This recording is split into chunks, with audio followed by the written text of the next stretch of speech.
আজি 20 জুন বিষ্ণুৰাভা দিৱস।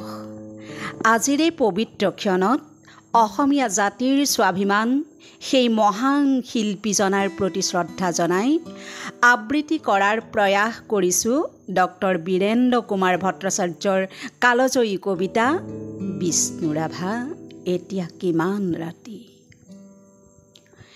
বিষ্ণুৰাভা এতিয়া কিমান ৰাতি,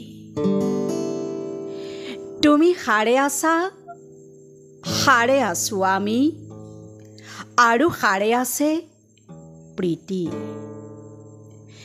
বিহুৰ তলিত চিফুং বাঁহীৰ কৰুণ সুৰ, বড়ো গাভৰুৰ নাচোনৰ তালভাগে জনতাৰ চকুৰ পানীৰে পুৰ। মাজনিশা কোনে ৰাজ আলিয়েদি আক্ষেপ কৰি যায়, বিষ্ণুৰাভা নাই। নিজান চেলত তুমি সাৰে আছা, সাৰে আছে ক্ৰূৰ ইটাৰ দেৱাল, বন্দী তোমাৰ কণ্ঠৰ সুৰ নাচোনৰ লয়লাস। তুমি সাৰে আছা, সাৰে আছে আৰু জাগ্ৰত জনতা নিদ্ৰাবিহীন ৰাতি। বিষ্ণুৰাভা এতিয়া কিমান ৰাতি। বিহু পথাৰত ৰৈ আছোঁ আমি, ৰৈ আছে এয়া মনোৰমা সখী। ৰাজপথ জুৰি নৱ উন্মেষ ধ্বনি, হেজাৰ জনৰ অবিৰাম কুৰুলি।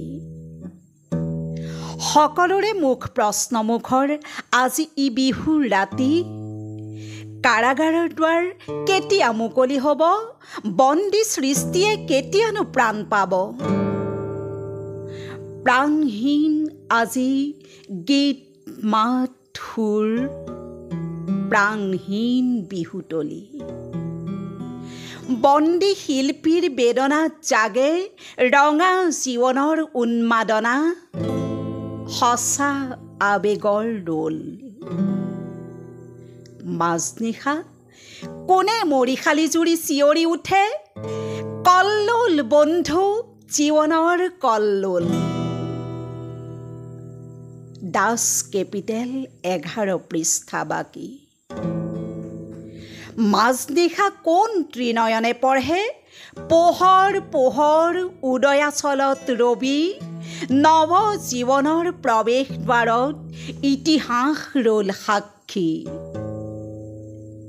বিষ্ণুৰাভা আকৌ তুলিকা লোৱা, ইটাৰ দেৱালত আঁকি যোৱা সেই ছবি, যি ছবিত ফুটে হেজাৰ শিল্পীৰ উত্থান, অখ্যাতজনৰ আশা আবেগৰ বোল।